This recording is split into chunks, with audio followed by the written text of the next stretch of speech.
नमस्कार. आज आपण भारताच्या स्वातंत्र्य लढ्यातल्या एका जबरदस्त टर्निंग पॉइंटबद्दल बोलणार आहोत. तो म्हणजे जहालमतवादी नेत्यांचा उदय.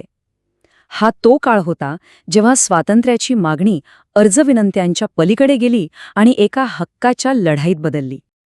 आणि ह्या नव्या पर्वाची ठिणगी पडली ती ह्या एका सिंहगर्जनेमुळे.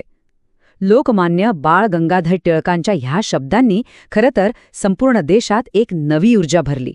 ही केवळ एक घोषणा नव्हती, तर हा एका नव्या आक्रमक विचारधारेचा पायाच होता. मग प्रश्न येतो की हा बदल घडलाच का? याची गरज का निर्माण झाली? तर बघा, 20व्या शतकाच्या सुरुवातीला अनेक वर्ष अर्ज विनंत्या करूनही ब्रिटिशांच्या धोरणांमध्ये काहीच ठोस बदल दिसत नव्हता. तेव्हा अनेक भारतीय नेत्यांना वाटू लागलं की ह्या जुन्या मवाळ पद्धती आता कामाच्या नाहीत. फरक अगदी डोळ्यात भरण्यासारखा होता. सुरुवातीचे जे राष्ट्रवादी नेते होते त्यांचा ब्रिटिश सरकारच्या न्यायबुद्धीवर विश्वास होता. ते अर्जविनंत्या करून सुधारणा मागण्यात विश्वास ठेवत होते. पण दुसरीकडे जहालमतवादी नेत्यांचा ठाम विश्वास होता की स्वातंत्र्य ही भीक मागण्याची गोष्ट नाही, तो हक्क आहे आणि तो आपल्याला मिळवावाच लागेल. आणि हाच तर त्यांच्या विचारधारेचा सगळ्यात महत्त्वाचा मुद्दा होता. या नेत्यांचं म्हणणं एकदम स्पष्ट होतं की ब्रिटिशांनी कितीही चांगलं प्रशासन दिलं ना, तरी ते स्वशासनाचा, आपल्या स्वराज्याचा पर्याय होऊ शकत नाही. लोकांचं राज्य हे लोकांचंच असलं पाहिजे. तर मग या नव्या विचारधारेमुळे स्वातंत्र्य लढ्याला एक नवीन, एकदम स्पष्ट असं ध्येय मिळालं, आणि ते म्हणजे संपूर्ण स्वातंत्र्य. चला, आता आपण त्या धाडसी नेत्यांबद्दल जाणून घेऊया ज्यांनी हे ध्येय लोकांच्या मनात रुजवलं. हे होते त्या नव्या पर्वाचे प्रमुख चेहरे. लाला लजपतराय, बाळ गंगाधर टिळक आणि बिपिनचंद्र पाल, म्हणजेच प्रसिद्ध लाल बाल पाल ही त्रयी. हे तर जणू या जहाल विचारांचे प्रतीकच बनले होते. आणि त्यांच्यासोबत अरविंद घोष यांसारख्या नेत्यांनीही खूप महत्त्वाची भूमिका बजावली. आणि ह्या नव्या नेत्यांनी एक नवा शब्द, एक नवं ध्येय लोकांसमोर ठेवलं, आणि ते म्हणजे स्वराज्य.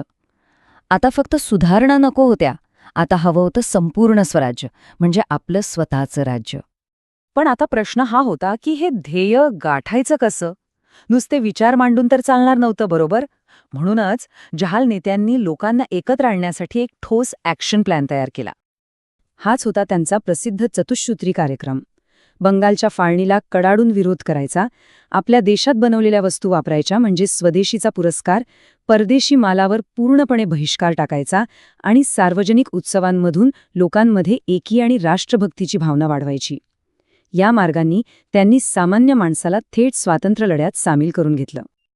आता इथे बघा, त्यांची रणनीती किती चोख आणि संतुलित होती. म्हणजे बघा, राजकीय विरोध, आर्थिक स्वावलंबन आणि सांस्कृतिक ऐक्य या सगळ्याच पातळ्यांवर एकाच वेळी काम सुरू होतं. हा देशाला सर्व बाजूंनी जागृत करण्याचा एक जबरदस्त प्लॅन होता.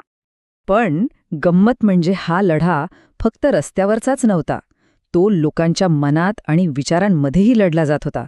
आणि त्यासाठी सगळ्यात मोठं शास्त्र होतं लेखणी.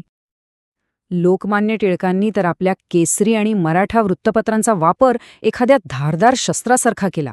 मराठीतला केसरी तर सामान्य लोकांच्या मनात स्वातंत्र्याची आग पेटवत होता, आणि इंग्रजीतला मराठा तो देशातल्या इतर भागांपर्यंत आणि थेट ब्रिटिश सरकारपर्यंत आवाज पोचवण्यासाठी होता.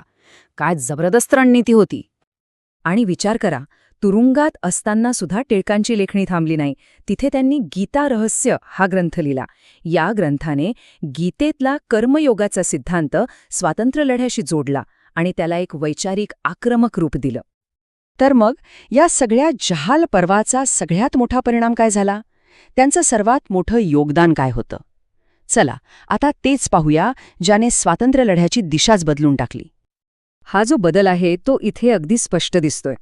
सुरुवातीला बघा, स्वातंत्र्य लढा हा फक्त काही शिकलेल्या, उच्चभ्रू लोकांपुरता मर्यादित होता. पण जहाल नेत्यांनी तो थेट सामान्य माणसांपर्यंत नेला आणि त्याचं एका खऱ्याखुऱ्या जनआंदोलनात रूपांतर केलं. आणि खरं तर हेच त्यांचं सगळ्यात मोठं योगदान आहे. स्वातंत्र्याचं स्वप्न हे फक्त काही नेत्यांपुरतं मर्यादित न ठेवता ते प्रत्येक भारतीयाच्या मनात त्यांनी रुजवलं. त्यांनी लोकांची मनं स्वातंत्र्य लढ्यासाठी तयार केली. आणि शेवटी एक महत्त्वाचा प्रश्न उरतोच. राष्ट्रवादाला एक जनआंदोलन बनवून जहाल नेत्यांनी भारताच्या स्वातंत्र्याचा मार्ग एक प्रकारे निश्चितच करून टाकला असं म्हणता येईल का? यावर नक्कीच विचार करायला हवा.